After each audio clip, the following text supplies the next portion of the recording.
Assalamualaikum warahmatullahi wabarakatuh. Assalamualaikum warahmatullahi wabarakatuh. Bismillah, alhamdulillah, wa la quwata illa billah, amma ba'du. Yang saya hormati, saya banggakan Bang Haji Ridwan, saudara dunia akhirat nih Bang. Ya, amin, amin ya Allah. Dan juga pada saudara-saudaraku dimanapun berada. Alhamdulillah kita bisa berwajah, bisa bertemu, bertatap muka di acaranya Bang Haji Ridwan ini. Dan kita akan diskusi beberapa hal apa saja yang berkaitan dengan kehidupan di dunia, terutama masalah hal-hal misteri, gaib, masalah pusaka, masalah apa saja, termasuk mitos, apa legenda, apakah sejarah, apakah betul cerita nyata, kan begitu ya. Ini adalah mengungkap apa saja tentang kehidupan di dunia ini. Nah, sebelum saya menyampaikan beberapa hal atau mungkin nanti kita akan diskusi dengan Bang Haji Ridwan, saya sedikit mengulas tentang pemburu hantu dulu, Bang. Iya, betul. Ya, biar nanti banyak yang kurang memahami, yang salah paham tentang pemburu hantu. Ya. Jadi pemburu hantu itu lahir, itu datang hadir untuk membantu masyarakat. Ya, terutama adalah membantu masyarakat yang terkena gangguan hantu atau gangguan jin. Kenapa dinamakan hantu bukan pemburu jin? Orang kalau ketakutan nggak ada belum ada jin, enggak, mesti ada hantu atau ada setan kalau gitu. Ini hanya brand daripada tayangan entertain. Tapi perlu digarisbawahi bahwa pemburu hantu yang pernah tayang di salah satu televisi swasta atau LaTV dulu, ini adalah reality show misteri. Jadi tidak ada rekayasa. Jadi ada penampakan, ya nampak, kalau nggak ada ya nggak usah dibuat-buat, seperti itu. Kisah nyata ya. Jadi intinya adalah membantu sesama ya. Makanya kami datang, kami bersihkan, ya itu kan. Jadi tidak hanya hantunya, kalau hantunya itu bisa diajak komunikasi mau pindah tidak mengganggu, juga nggak apa-apa. Bahkan sering kita jumpai hantunya tidak merasa mengganggu ya Bang ya. Orang saya nggak mengganggu. Yang salahnya sendiri manusianya bisa melihat saya itu. Jadi beberapa kali menjumpai seperti itu. Nah, itu garis besarnya ya. Jadi alhamdulillah di sini Bang Haji juga memberikan ada waktu ya, saya pun juga ada waktu. Boleh siapa saja menanyakan, dan juga oh ya Bang, ini kebetulan ya Bang yang tadi kita bahas ya tentang banyak paranormal ya, ataupun sebenarnya bukan spiritual Bang yang namanya. Spiritual itu ada di setiap manusia, spirit ya. Jadi kalau ada orang mengatakan saya spiritual, itu sebenarnya kurang pas ya. Jadi yang benar adalah paranormal atau tabib ya, atau praktisi ya. Praktisi bisa, praktisi konsultan spiritual ya, atau penasihat spiritual bisa ya. Ya, jadi jangan sampai salah sebut ya. Kadang-kadang anak-anak dukun gimana Mas? Arti kan dukun ini Ustaz. Apanya? Arti dukun kan. Nah, dukun itu tekun Bang. Jadi persepsi dukun itu jangan disamakan dukun yang seperti tanda petik negatif ya.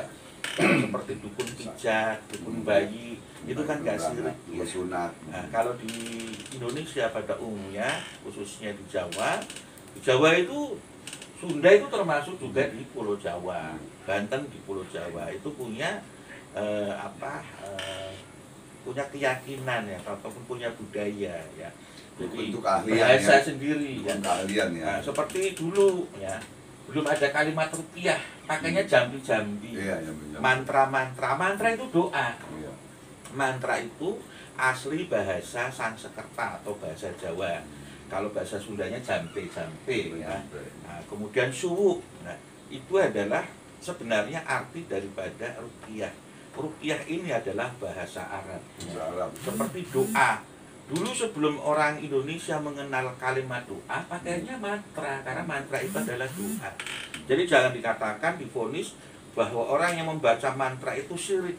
Sama, doa pun bisa mendatangkan syirik kalau memintanya selain kepada Allah SWT ya. Mantra pun juga bisa mendatangkan syirik, tapi jangan divonis mantra itu sesat atau mantra itu syirik. Karena mantra itu artinya adalah doa, sama dengan jambi-jambi, doa-doa. Suwuk itu adalah doa. Ya, itu adalah bahasa asli Indonesia. Jadi jangan sampai dicap suwuk syirik, kemudian baca mantra syirik, bukan ya. Japa mantra itu adalah amalan-amalan doa ya. Jadi jangan disalah tafsirkan. Termasuk mengenai keris, Bang, ini Bang. Jadi banyak orang-orang terutama adalah yang masih muda-muda bangga bisa mendirikan ini. Bilang ada kodamnya, enggak. Keris ini adalah karena keseimbangan. Jadi banyak saya sering membaca di media sosial ya, khususnya di Facebook, orang membaca ini kodamnya apa keris. Nah, yang lucu itu, yang terawang itu jawabannya beda-beda. Iya. Ya, jadi bingung dong, yang tanya kan bingung. Ini sebenarnya kodamnya siapa? Jadi jangan membahas tentang kodam dulu sebelum tahu tentang keris. Ya.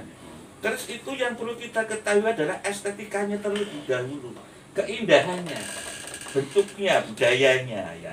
Kenapa kok ada guratan-guratan ini, guratan-guratan, ukiran-ukiran? Itu yang perlu dipelajari. Dapurnya, ya. Nah, kemudian ini termasuk keris Mataraman, Majapahit, Tapakan Mardikan, itu yang perlu dipelajari ya, tentang keindahannya. Kenapa ada yang pamornya termasuk pamornya, dapurnya, macam-macam. Iya banyak. Itu kita belajar apa sih yang namanya udan mas, seperti apa coba lukisannya, ukirannya seperti apa. Kemudian seperti beras utah ya, itu seperti apa, itu yang perlu dipelajari terlebih dahulu ya. Jangan belajar tentang ini kodamnya apa, itu jangan dulu. Tentang keindahannya dulu, estetikanya dulu. Karena apa? Pusaka ini keris itu sebenarnya bukan pusaka yang jadi pusaka, yang namanya pusaka itu adalah manusianya, pembuatnya. Kerisnya itu sebenarnya bukan pusaka. Yang asli atau yang sebenarnya menjadi pusaka adalah manusianya. Yang bisa membuat ini adalah pusaka. Yang bisa mewarisi membuat ini adalah pusaka.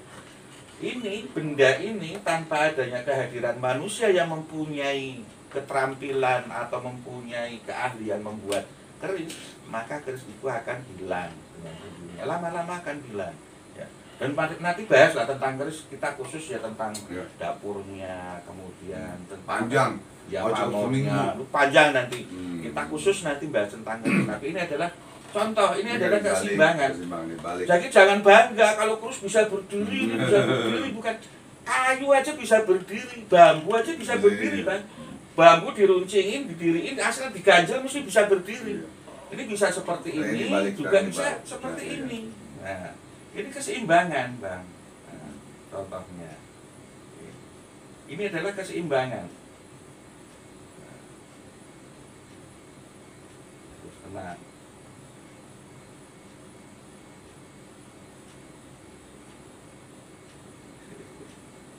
Nah, contohnya keseimbangan ya. Jadi, karena diganjel, jangan bangga ya. Karena apa? Mungkin bagi kita tidak tahu bahwa orang yang melihat kadang sering sering mempertanyakan bahkan menertawakan ya. Dan kadang juga ya, maaf saya potong, kadang juga gurunya atau paranormal ini melebih-lebihkan omongan kepada muridnya. Wah, ini ada ordamnya makanya berdiri begitu. Nah, yang namanya baru belajar, namanya gurunya yang ngomong, oh aja iya aja udah wah sakti, udah hebat keris kan gitu. Ini adalah edukasi, Bang Ridwan. Ini pengetahuan buat semua penonton, semua yang menyaksikan, termasuk apa yang biasa mendirikan keris, yang merasa ada kodamnya ini bisa berdiri. Ini adalah keseimbangan. Ini adalah benda. Ini juga bisa ya. Bisa, ini bisa. Nah, ini bisa, ini kegedean, Bang. Batik aja, Bang, batik, Bang. Nah, ini batik abang. Ini batik, ya. Ini batik bisa berdiri. Ya, mohon maaf. Ya. Didirikan kayak gini tidak bisa, Bang. Bisa, karena apa tidak bisa? Karena ini ada melengkung. Tidak bisa. Ya. Karena ini berat akan jatuh. Didirikan seperti apapun tidak akan bisa. Karena ini ada beratnya ke sini, nah, maka akan jatuh. Tapi nah ini contohnya, ada orang pintar yang mengaku ini ada kodamnya. Ini di sini bisa berdiri. Pipa rokok tuh. Rodam ini. Jangan disilet bisa bang. Ada silet apa enggak? Contoh di sini deh. Ini miring ya. Ini contohnya.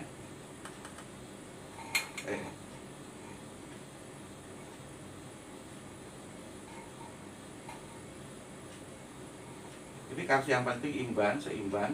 Nah, jangan gerak kayak seimbang tuh. Ya. Ini adalah keseimbangan, bukan karena ada podamnya ya. Cuma harus berdirikan begini nggak bisa karena ini ya, logika ya, pakai realitas saja. Nah kalau di sini bisa nih contohnya, ya. Kayak gini bisa, ya. Berdirinya begini, tidur ya. Ini di tiduran kayak gini akan kembali. Oh kan balik ya. Karena keseimbangannya bagus. Balik lagi karena keseimbangan. Pembuatannya bagus ya Mas ya. Iya, pembuatannya pinter ini ya. Ini estetika namanya Bang. Ya jadi cara membuatnya, keseimbangannya, bentuknya. Nah ini adalah pengetahuan yang perlu kita ketahui. Iya. Dari nenek moyang kita kan kita bisa membuat seperti ini kok sederhana sekali ya. Seperti kita lihat ya. Contohnya Bang itu di museum di Cirebon ya, Kesultanan Cirebon itu ada. Kau melompat mulu nih hodamnya. Hodamnya melompat mulu. Bukan ya. Ya itu bisa nih, hodamnya mau loncat mulu.